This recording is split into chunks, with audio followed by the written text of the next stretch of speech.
I was going through a box of old clothes when I found a t-shirt that meant a lot to me as a young woman. Just seeing it made me feel nostalgic and euphoric, but also a little frightened. That t-shirt took me back to the first time I was living away from my conservative parents, going from a sheltered homeschool kid to somebody attending her dream college. I was there for an engineering program and was mostly surrounded by fellow nerds, but all of them seemed so much more confident and assured than I was. I was attracting a lot of male attention for the first time in my life, and it thrilled and terrified me. I really had no idea what to do. Me and various classmates would flirt and then get embarrassed and clam up, like dogs chasing cars, not knowing what we would do if we actually caught one. Finding this t-shirt makes me realize I need to have a talk with my own daughter, and give her the knowledge my parents never gave me. I want to tell her not everything you want is good, and not everything you fear is bad. She might be a little too young for the already details, though. So for now, I'm writing it all down, so I can work through these memories and feelings. Back then, I was hungry for new experiences, but I had no ability to put them into any sort of context. Horror movies, secular music, best-selling novels, fast food, raunchy sitcoms, and staying up late were huge novelties, and I loved it. I did not know of any cliches or tropes yet, so everything caught me by surprise. Every piece of media I consumed was a roller coaster.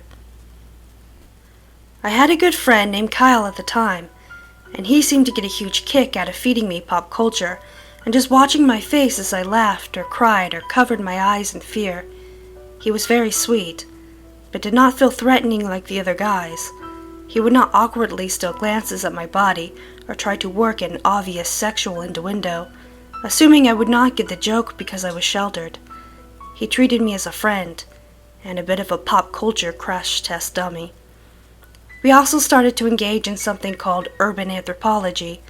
We would go to prep rallies and scream and cheer with the jocks, or hang out on the side of the hill that did not face the campus, and talk philosophy with the stoners. Sure, we made fun of people behind their backs, but we were also both generally curious about how other people lived. In my case, I had no idea who I was going to be when I was done coming out of my shell. And for Kyle, he claimed it was all research for the awesome screenplays he was going to write. He would tell me these crazy stories where vampires would take over the campus, and all the characters were based on people we knew. It seemed like the coolest thing ever, although, in hindsight, I do not know why anyone other than us two would find it clever. One day we decided to check out a rock show at a local bar. A bunch of metal and goth bands were going to play an all-ages show, and it seemed like a good set piece for the screenplay. I personally had no idea what to expect. What people do not understand about being homeschooled is just how you completely lack context for everything. You see a Grateful Dead album cover and assume they are some scary heavy band because of the skeletons. Just imagine what level of culture shock I was in for as I saw t-shirts with upside-down crosses, demons, and sexy nuns for the first time. I could hardly focus on the music or the bands. Instead, we hung by the bar and made jokes about the meatheads slamming into each other or shuffling around like zombies, depending on the tempo. Kyle said that in his screenplay, a place like this could be full of monsters, and nobody would notice. And that made me both laugh and gave me some anxiety.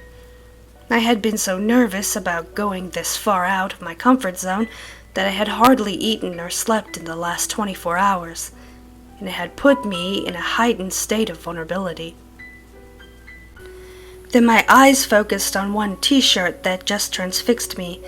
It was nowhere nearly as violent, sacrilegious, or shocking as any of the other shirts, yet it exuded a menacing energy I could not get over. I would see it disappear and reappear in the mosh pit and around the edges of the crowd. Finally, the guy wearing the t-shirt approached me, since I had accidentally made eye contact with him a few times. He was a tall guy, certainly older than us, with long blonde hair. More important, though, was his shirt. It was an extremely realistic illustration of a snarling wolf in a snowy field, with a thin spray of blood staining its mouth and the snow beneath it. thick medieval letters said, "Harvest of the Wolf," making it also one of the only t-shirts I could actually read at the show. Kyle faded out of my peripheral vision, as I was only able to focus on the tall blonde guy in his t-shirt. The eyes of the wolf were full of hunger, and they reminded me of the gaze I endured every day in the hallways and classrooms of my campus. It was thrilling and terrifying, and I could not stop looking at it. Finally, the spell broke when he spoke to me, yelling, "God damn, this band sucks, right?" very close into my face, assuming my hearing was as damaged as his. I nodded my head in agreement, not really having any context to say why one noisy song was any worse than the other. "Want to get some drinks?" he asked, and I pointed at the big stamp on my wrist that indicated I was under 21. "I gotcha, what do you want?" Suddenly realizing I was starving and lightheaded, I asked him for a Sprite and maybe some chicken tenders. He came back with 2 beers and 2 shot glasses. I nursed them, but would also take anxious sips to not seem rude. I had never had a beer before, and it just tasted absolutely terrible. Then the band finished their set, and our new friend screamed, "Woo!" and knocked back his shot glass. I looked at him and then at the wolf, and I took a shot too. I choked a little and coughed, but was more disturbed by kinda enjoying it. Not the liquor, but the feeling of being reckless. Things were a lot quieter in between bands, and the 3 of us got into an awkward conversation where me and Kyle pretended to know what he was talking about, as the tall blonde man went on and on about the local scene and how things are changing. He was mostly talking to me, and I was mostly staring at his t-shirt, so I hardly noticed when Kyle just kind of faded out of the conversation. I'm not sure if he was just taking a long time in the bathroom, or if he decided to just go home, but with there just being 2 of us, the tall blonde guy said, "Let's get out of here," and staring at the wolf, never breaking eye contact with it, I said, "Yes." He walked ahead of me, talking very loudly about the bands that played that night, and his favorite bands. I never really felt like an opposer, because he never actually asked me any questions. Nothing about my favorite band, or if it was my first show. He just went on as I looked at the back of his shirt, reading a list of cities from a recent tour. To me, these famous cities only seem to exist in movies, TV shows, and now on the back of t-shirts. Still, my heart sank when we passed a burger spot without stopping, and later the shawarma place I loved. I wanted to tell him to stop, that I really needed some dinner, but I just did not have the vocabulary at the time to be assertive. I followed him like a lamb, reading city names and listening to anecdotes about bands I never heard of. Finally, we made it back to his place, and he said, "Hey, make yourself comfortable." While he was in the bathroom, I regained a sense of autonomy and opened his fridge, but literally all that was in there was beer.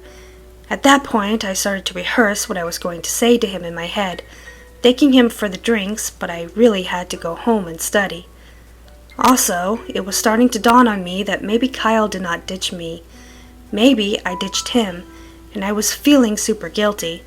Then he came out of the bathroom, and I locked eyes with the hungry wolf again, the remains of its last kill still fresh on the snow, and I felt myself shrink. I did not tell him I needed to leave, nor did I tell him I did not want another beer. I did not tell him I did not want to go into his room and sit on his bed. I just stared at the hungry wolf and sheepishly complied. The spell was not broken until he got up and took off his shirt, leaving it shapelessly draped on an office chair in front of his computer. That is when I realized, despite being taller and older, he was just kind of pudgy and hairless like an overgrown teenager. I was no longer able to see the wolf. As he pinned me down, my eyes darted to the posters of girls in bikinis, superheroes, and medieval wizards wielding electric guitars. His elbow was on my hair, and it was painful, but he did not seem to notice or care. I was getting less afraid and more angry by the second. I could no longer see him as a man. This was the room of a selfish, inconsiderate boy who did not give a damn about what I wanted. You know that feeling when you are just so hungry and angry that they make each other a lot worse? That was me in his room that night. I was hangry, and I was not going to put up with it any more. We somehow flipped. It was so quick that it felt like an amusement park ride, as the whole room blurred and came back into focus. Now I was on top of him, and he was the one who looked like he was in pain. I dug my fingers into him, and the flesh just opened right up with no resistance. It felt like a dream, not like I was strong, but like he was made out of something soft that I could just tear apart and shove into my mouth. I took handful after handful of flesh as he cried and flailed, but he could not get me off of him. It was not until he was motionless and I was lying in a pool of warm blood that I got any clarity as to what had happened. The cloudiness in my head was gone and was replaced by a strong survival instinct. I was not going to be found with him. I would instead shower and put all my clothes in a trash bag and leave wearing nothing but his t-shirt, which hung loose on me like a dress. I ran back to the dorm with thousands of thoughts running through my head, but also an eerie sense of satisfaction for having finally stood up for myself. Holding the t-shirt in my hands, it feels like I'm 18 all over again, and full of those teenage feelings. I was so upset that Kyle did not want to talk to me, like that was somehow the most dramatic thing that happened that night. When he eventually did sit down and talk to me, I told him that nothing had happened that night, in part to reassure him, and in part because I needed him as an alibi. He would tell me that he thought he was jealous of all the other men around me, but he realized he was just jealous of me. It would take another few months for that to really sink in, as he became more comfortable with who he was. It took a lot longer for me to get comfortable with who I am. The t-shirt with the woof, and blood, and the hungry gaze. I guess we are most scared of the things we identify with. However, looking at the shirt now no longer makes me feel exposed and humiliated. It makes me feel seen. I imagine myself cutting it up and sewing it back into something fitting and sexy, a lot more flattering than a 2X shirt. Then I picture my daughter, totally embarrassed by her mom trying to be cool, so I put it back into the box. Maybe this can be her shirt after I have the talk with her, and she can decide what to do with it.